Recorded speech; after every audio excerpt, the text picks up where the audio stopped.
Sasayaw kami at magtitingin-tingin. You know, we've been reading your comments. Unfortunately, we couldn't answer it at the moment kasi we are on the road. At nagpapasalamat ako sa inyong mga greetings. Maraming salamat. At ganun din, meron tayong topic na pwede nating discuss ngayon to June. At baka makatulong tayo dito sa ating subscriber. Ano yun? Say Adelaila Olivar. We'll put your question in here if you don't mind, or comment in here if you don't mind. Tinatanong mo kami kung which one is the best, to rent or to buy. So what are your thoughts about it, June? Ako kung may pera ako, to buy. Yes, I feel the same way. To buy is the best, especially kung may savings ka na, kasi ang bahay is like a treasure box. It appreciates value every year. At without you knowing, while you're paying your mortgage every month, tumataas ng value ng property mo. Before you know it, you've earned 10,000 pounds or 20,000 pounds in about a year or 2 years, siguro mga 5 years din. Not straight away a year. Appreciation.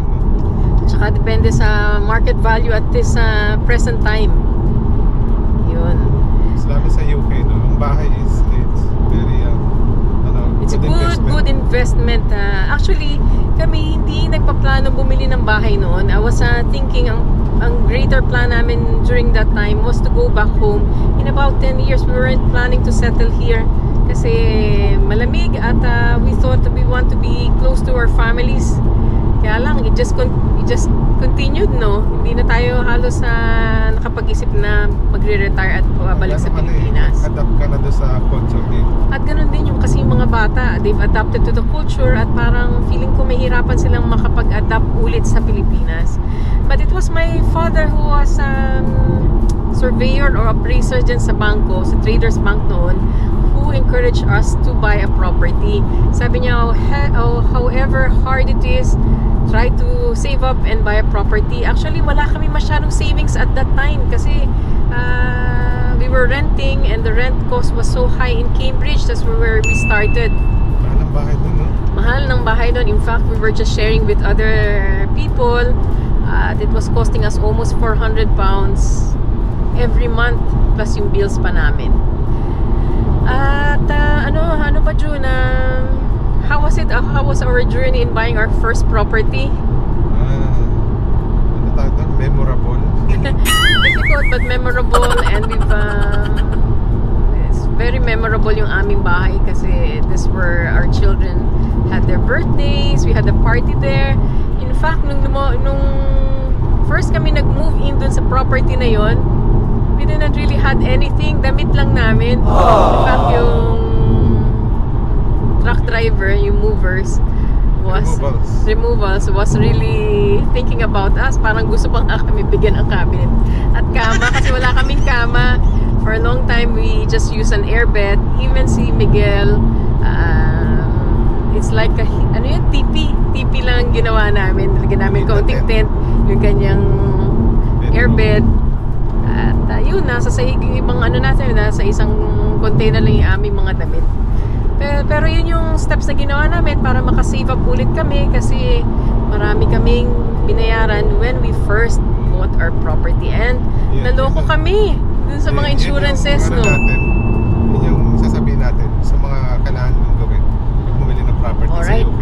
So here's how you're going to do and maybe give you an idea sa mga kararating pa lang. So syempre yung iba is yung ibang na-meet na natin na subscriber na nakarating dito. Initially they've taken their their families. Siguro it wasn't part of their contract, so sa labas sila maninirahan kasi iba naman na dumarating ay binibigyan na ng accommodation included dun sa kanilang kontrata. So yung mga iba nag-take ng Airbnb. When we found out 1,000 pounds, 2,000 pounds, 2,000 yung isa, no? Kasi 1,000 almost every 1,000 pounds parang 2 weeks of stay. Airbnb, my God, it was really expensive. So yung iba talagang they took the chance, but in the end, obviously they have to find ng somewhere to rent to minimize the cost. O kung magrerenta ka ng bahay, what are the steps that you need to take? So obviously you need to have your pay slips, reference checking, so you need 2 people at least to reference, to give you some references. Mahalaga yung references dito sa UK. Napaka-importante niyan, yung references. At ano pa ba? Bank account, bank statement. Bank statement and yung inyong proof of address. It's very important kung may driver's license kayo. Ano pa ba? Electric bill, no? Electricity bill, council tax. Pero syempre, yung iba kasi nasa shared accommodation, they might find it hard to get one. Mahirap na, no? Ang hirap talaga at the beginning. Pero yung references yun ang mahirap. yung references mas lalo kung wala ka pang kakilala, kung ikaw lang naman ang dumating at wala ka pang masyadong kakilala, that's the most difficult thing. What we found recently was that mahirap talaga makakuha ng property, even to rent.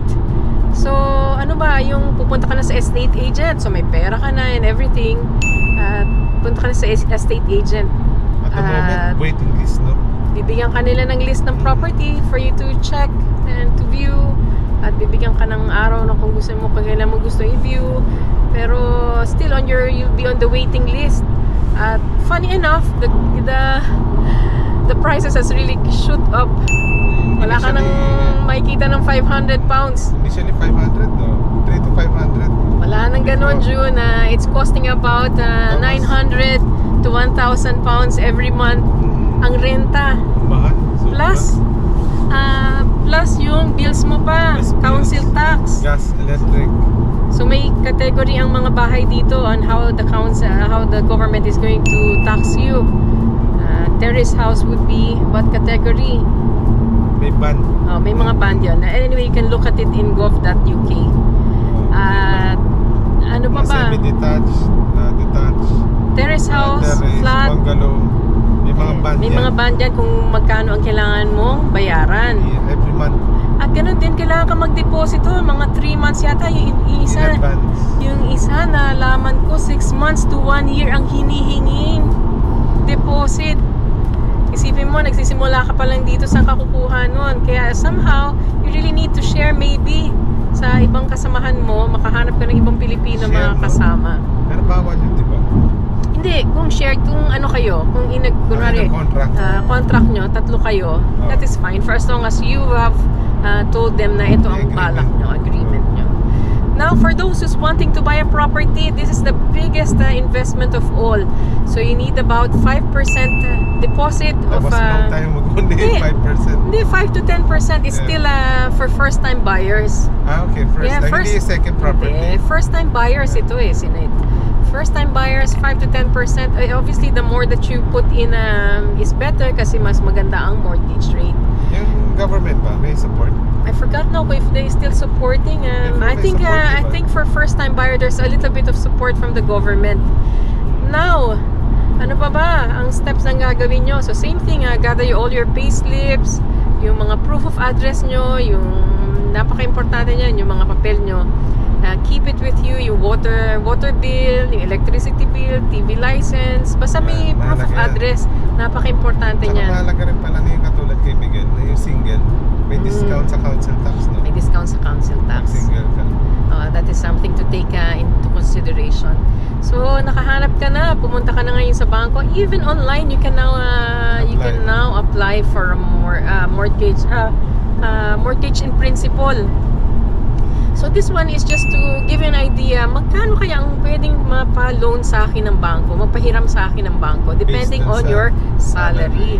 O kung mag-asawa kayo, partner, how much is it that the bank can lend you?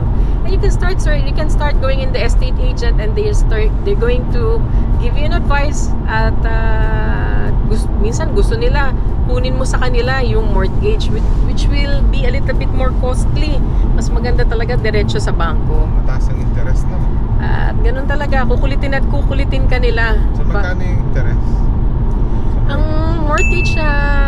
mortgage rates ngayon is about 4.78, depende yan sa bangko, to about 6%. Yung kasamahan ko, 6%.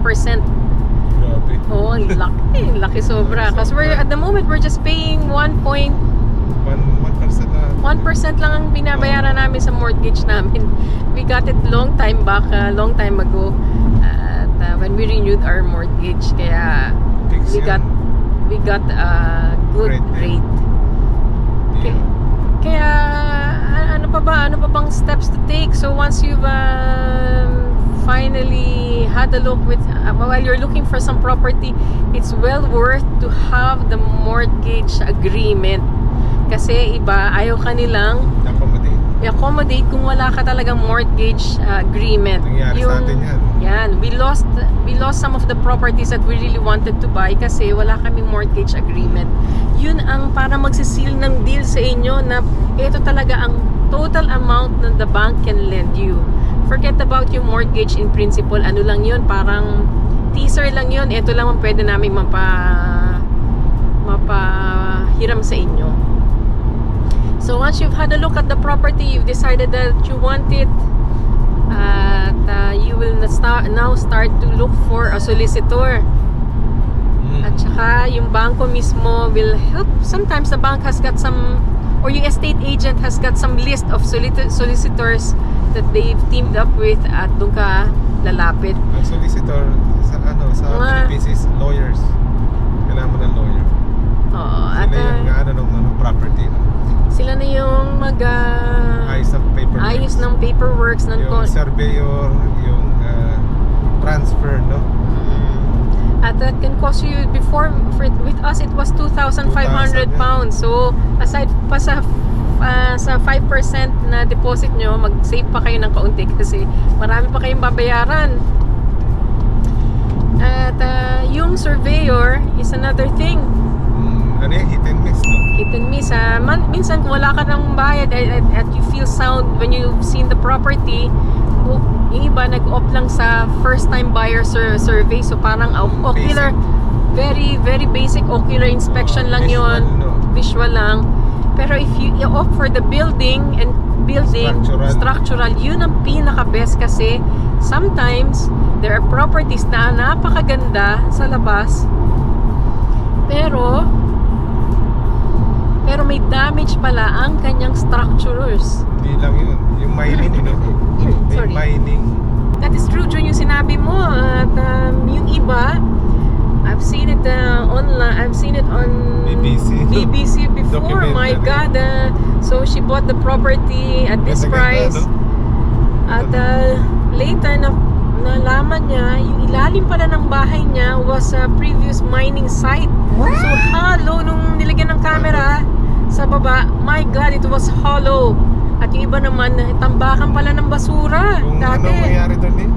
Ano mangyari? So from kunwari, 300,000 pounds niya binayaran, itong sinurvey kung how much it's gonna cost for her to sell it, 1 pound. That's how it's gonna cost.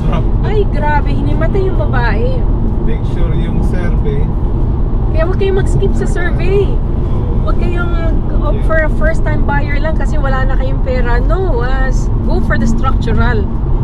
At full check, no? Full check. Hindi mo alam, balay mo. Kasi check nila pati yung lupa. Baka landfill yan dati. Yung iba, magaganda yung property, tapos later on, bakit nagtataka yung mga homeowners? Bakit ganun? Parang nilalangaw palagi yung ground. Tsaka hindi nabubuhay halaman. Hindi nabubuhay ang laman. Yung pala, nalalaman nila, landfill, tapos pinasurvey nila, walang value ang property.